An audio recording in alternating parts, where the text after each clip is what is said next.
Hey, I'm Linnea, and I'm a developer here at Neat Corporation working on the game called Crossings. And I thought I would show it to you a little bit and talk about some of the inspiration that we took from Norse mythology, talk a little bit about the game design, talk a little bit about the world, and the combat that is in this free demo that we have available right now. So here, if you break open boxes and jars, you'll get an opportunity to get these things called fate strings, which you'll see here. I just got 20, so each one is 10. And those are a currency that I can use to purchase things outside of each run, outside of each time that I've died.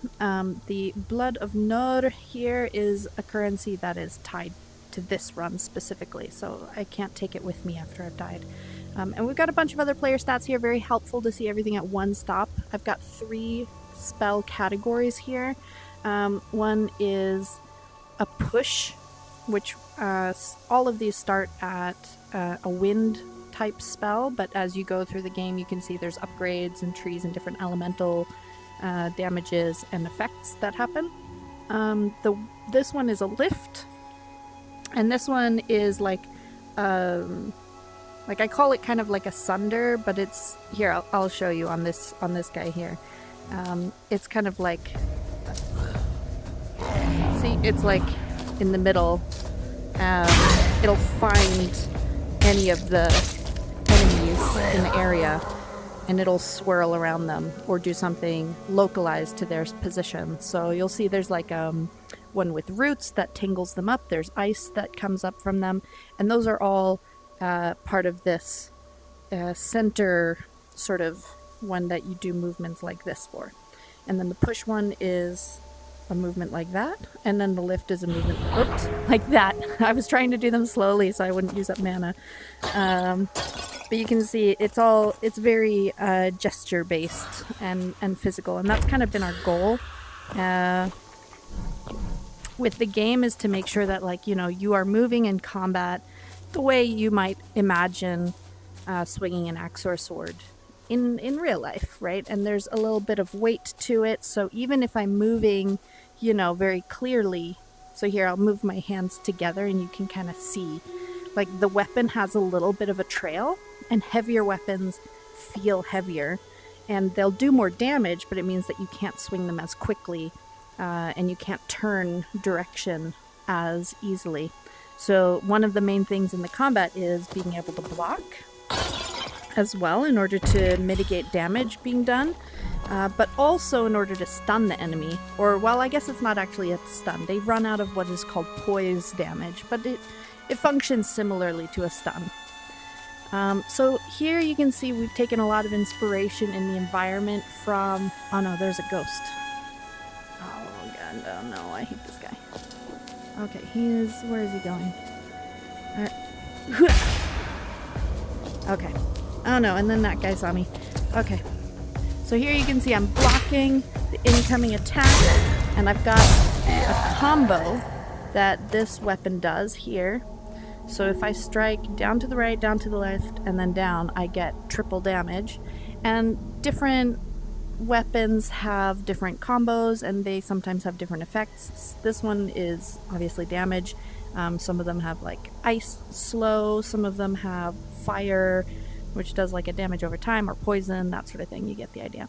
And you can also see in the stats here, this one does 6 damage, and it adds 2, or like removes 2 from their poison. You'll see their stamina bar is also yellow, so that's what's removing until they kind of like bend over and get the swirly stars so that you can kind of whack them without them attacking you back. So I think this ghost was actually protecting this set of chests here. Man, that's a lot of potions. I've already run out of potion slots here. And I just wanted to show also there's a different locomotion type that can be really cool.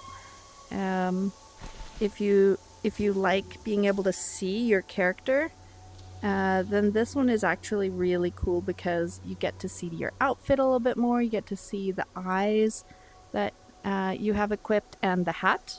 And these are all cosmetics that you can unlock with these fate strings in the world. But also if you discover another person and you see how they look, it's nice to know that this is how you look, or at least I like to know this is how I look. So it's a cool way to move around the world if you prefer sort of a teleport movement. That'll teleport you instantly to where the avatar shows up. And one of the reasons that we didn't just have automatic regular teleport in the game was because we wanted to make sure that the combat, which is very location based and like movement based, wasn't able to be cheesed too much. Because the thing is, like, if you're just able to like teleport away and do distance spells or like distance attacks with, you'll see we get a bow and arrow in the game, then you know the purpose of the timing of the attacks, the distances you're keeping with them, it becomes less meaningful. So this is when you've leveled up. You will get these rewards, and these are trinkets. So trinkets will go over here on your stat card, and this is basically how you want to choose your build for your run to figure out what strategy you want to do. So this one always gives you like a heart or a mana, and I personally am going to go for mana because I really like doing spells. So I've gotten that as my upgrade now. One more mana pool. And here is something called like Whispers a trinket. of Kvasir's wisdom are rare finds, but only one blessing can stay upgrade. with you. And these will Choose pop what your up throughout path the needs world. most. So here's a tank build. Enemy melee damage decreased by 33%. Increased damage combos multiplier by 1.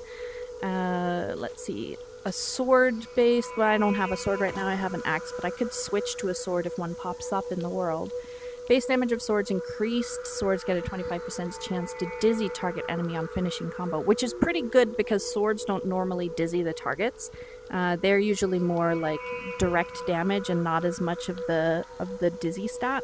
So that could be useful if I wanted to go sword build.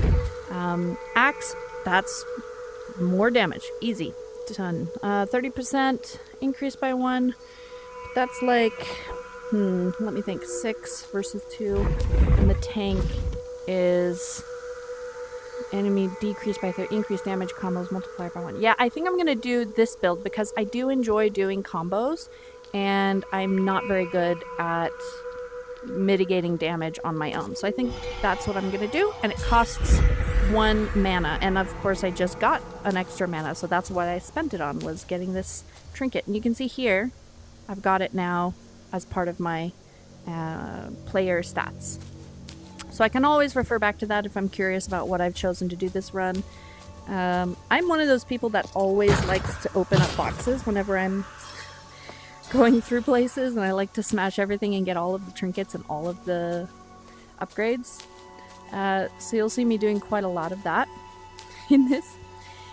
This forest was heavily inspired by where we live, which is Stockholm, Sweden, and the Scandinavian forests here that we've all kind of grown up in as the dev team here. And it's pretty common in Sweden as you're growing up that you'll... sorry, focus. That you'll spend a lot of time wandering the forests, you get a little lost, but you start to recognize certain landmarks, and as you do, you kind of venture further into your local forest. You know where all of your like places that have mushrooms are. You must not let that bow sit unused on your left shoulder. Shoot the Wield explosive it, dart. it can pierce both armor and bones. Woo. Perhaps gonna get even me? the eyes Come on, of fate come on. weavers. Let's go.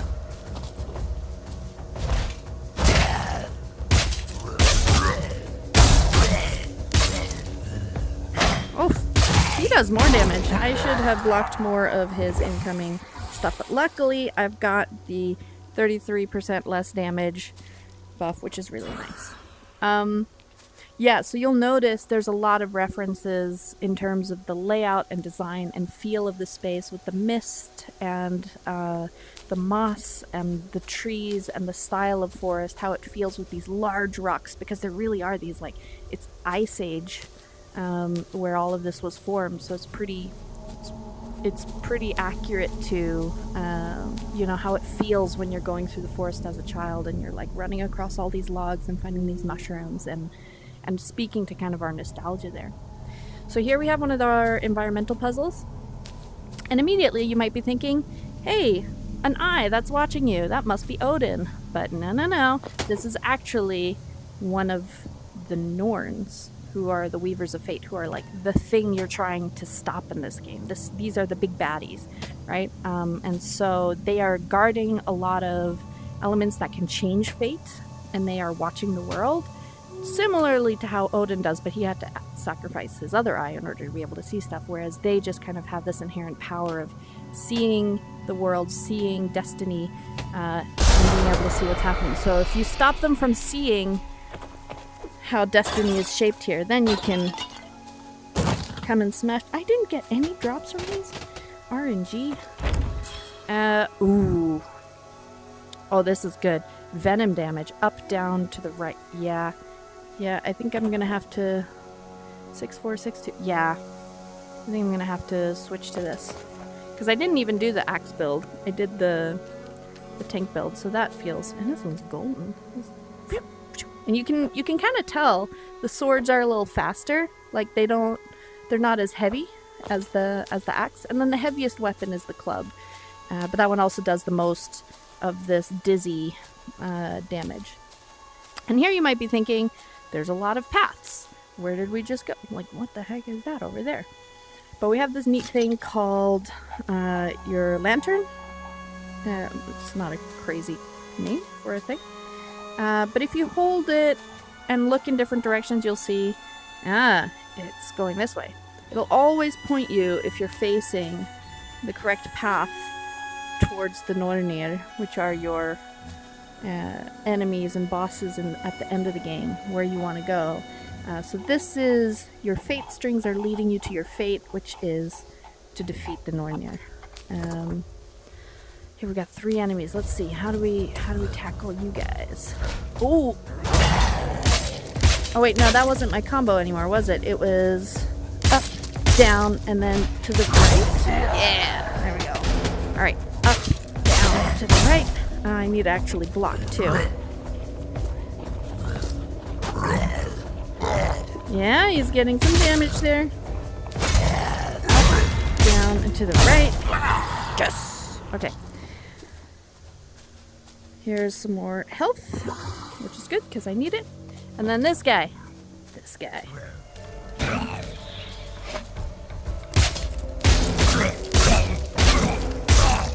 Ta-da! So I really don't like the spear trolls because, as you can see, they are they are a distance attack enemy, and I have a really hard time like remembering to take them out early on in the fight.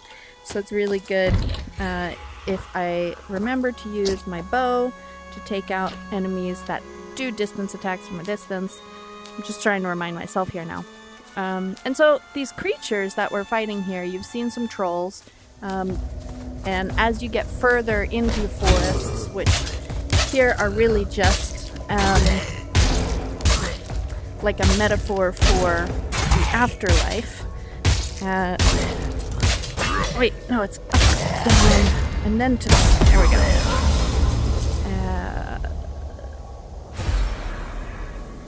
That will encounter more and more interesting enemies, more and more twisted creatures, and these are all taken inspiration from our folklore. Oh no. Okay, alright. I gotta take those guys out first.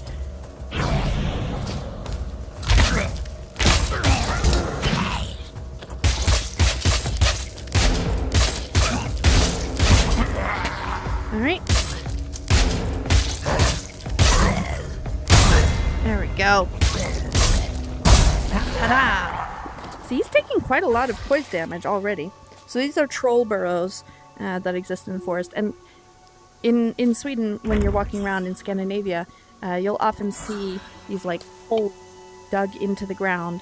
And we do have like badgers and foxes and hares that dig these holes. But of course, as a child, you're walking around, or even as an adult, if it's dark or spooky and they're extra large, the imagination starts playing tricks on you. And the folklore has become that they are troll burrows and that they'll jump out at you, so you always have to keep an eye on them when you're walking by. Alright, let's see. Club. I'm not usually a big club player because it is slower. Here, I'll show you. So, like, the sword, pretty fast. The club, like, it kind of... like, it lags behind. It feels heavy. It's pretty cool. It does do more what I call bonk damage, which can be very helpful. But I'm more of a hit hard with high damage type of person. So here are what we call the clearings, and these are spaces where I think it's a demigod god called Kvasir, who liked to steal wisdom and give it to others. And so here's where you can do different upgrades. You can see these are the spell upgrades: Entangling Roots for a lift spell, or Ice Spikes for a lift spell, and they each cost 1 heart pool. So I can choose between those. I can choose a Lightning Ball as my Crush spell, which is the one where my hands go like this. Lightning Ball that seeks out its own targets, deals damage. And then we've got the Push spell upgrade options, which are Debris, damage, and Lightning Push electrifies all targets within its reach. I like this one because it doesn't just reach out to one target, it gives me multiple targets. And I think I often enjoy doing the push because it creates some distance between myself and the enemies. But Entangling Roots is also nice because it keeps them pinned. I think I'm gonna go with the push lightning spell. Give you that heart. And then I'm just gonna test it out. Oh yeah, that's cool. Oh, so this is our training dummy. So you can practice blocking, and you can practice your spells.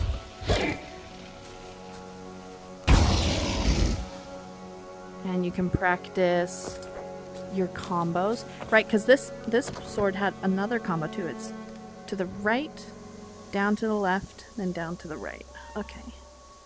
Choo, choo, choo. Okay. And that'll do 5x damage, which is pretty great. Yeah, so the trolls are really one of the, like, stories that's told. Wait, how is the... Oh, no, it was... Ah! Oh, I got the spear to hit him. That was pretty awesome. And... There we go. More mana.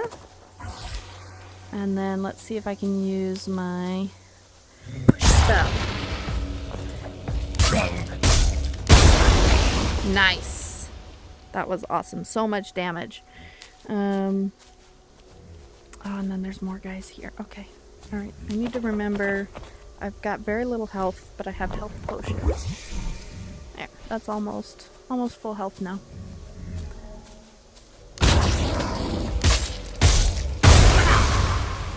And they got electrified.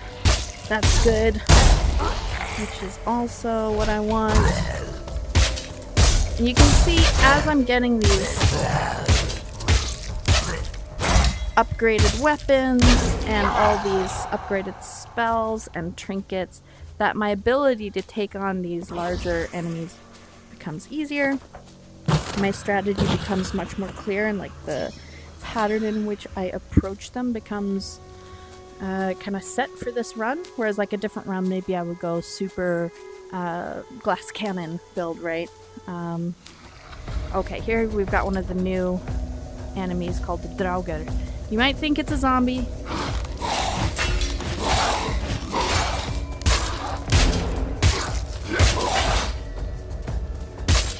It's actually a Draugr, and it's kind of like our Scandinavian Nordic version of a zombie. And they have these like long limbs, and they can swing really, really far.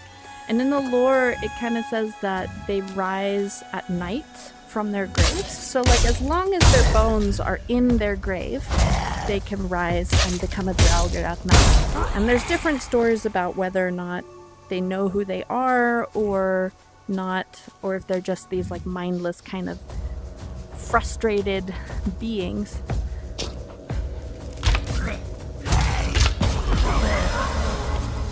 Nice. So you see when you kill an enemy and have an upgrade, when you level up, then you will kill all of the enemies in your current encounter, which is actually kind of nice. So what do I want here? I think I'm gonna continue going for... No, now I have enough mana. I'll do a health. It's always nice to be a little bit more tanky. Yeah, so the Draugrs are one of these kinds of like rising from the dead ideas, and so they come out at night, and you have to be careful not to upset them, which I obviously did. 10% bonus damage to arrows, more tank, blocking unblockable attacks mitigates 50% of their damage. Oh, that could be useful because you haven't seen them yet, but there are enemies later on in the game which have these like unblockable sort of attacks which have like a red outline, so you know you can't block them. But if I can and get 50% off of their damage, that could be pretty good. Sword build, axe build. I kind of want to go tank again. Call me crazy, but this is kind of, I think this is where I'm going with my builds now. And alright, we got some trolls on a bridge.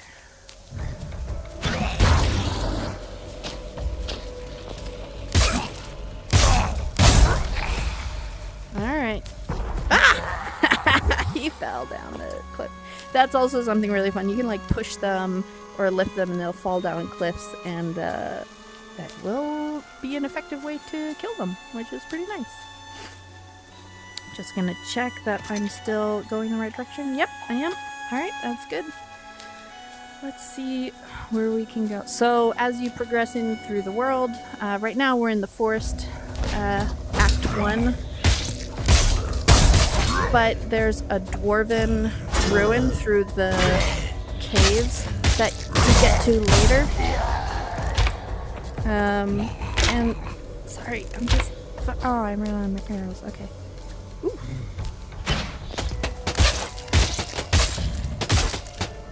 Come on. There we go. Which is more tight corridors, and it's a little bit more like a labyrinth, where you can easily get lost. I get lost pretty often, so the lantern really does come in handy then. And let's see. Lightning Burst electrifies all targets within its reach. It's the next upgrade for my push spell, but I think it costs 2 mana, which hefty amount of damage, 1 heart. I don't know, I kind of like that it just stuns. Also electrifies. I kind of maybe just want to go... Ooh, maybe I want to do ice. Yeah, I think I'll do ice. There we go. Cool. Alright. And the Dwarven Ruins are a little bit more of speaking to the lore and the history of this world. Oh no, this is Trollmoder. All her troll babies! No! Okay. Gotta remember my combos. That's the extra damage one. I need to put the one on her that has the poison. That's my plan. Oh my goodness. Okay. Oops. Oh, I died. Okay. Well, that was a good run. You've crossed over, but your home remembers you. From here, others may join your path. Kindred who defy fate. So, that was me dying. Got a little overwhelmed. But here we can see we have, when you start the game, you have a choice. Do you want to start with axe, sword, or club? Obviously choosing which way you want to start, but there are spawns as you go along. And I tend to start with axe, which is pretty good. This is your home village, which got razed. Everyone died. There was a great famine because the skies were filled with ash from what you don't know was actually a great volcano that erupted in Iceland, which is based on a true story. And it caused all of the fields and all of the edible food to stop growing, and everybody died from lung diseases, and it razed entire villages. So a lot of people in Scandinavia moved south, but those that didn't were the ones that died. So the story is you are the one that's buried all of your family and your friends and put them to rest, and you were the last. But the fates had another plan in store for you. They allowed you to come to this afterworld and to get an opportunity to defy fate and kill the Nornir, which is pretty cool. So I've got 120 thread here. I'll see. What do I want to wear? I can wear anything that's for 100. Brown, green, orange, yellow. I've got blue on right now. I can wear brown or green. I think I'll wear green. Nice. So now I look like that. If I go into the avatar locomotion, you'll be able to see my outfit. Pretty snazzy. Pretty snazzy. Alright, well, thank you for joining me for this little developer walkthrough of the beginning of Crossings. Please post your questions, play the demo, let me know what you think. We are going to be hanging out in the forums, we're going to be in our Discord, and we will even be playing the game, so you might connect with us out in the world ambiently. Or if you want to find us on Discord and type in a friend code and play with one of us or one of the other people playing Crossings, feel free to come over and give that a try. Thank you so much for listening and being interested in this game that we've been building and are still building, and we hope you really enjoy it.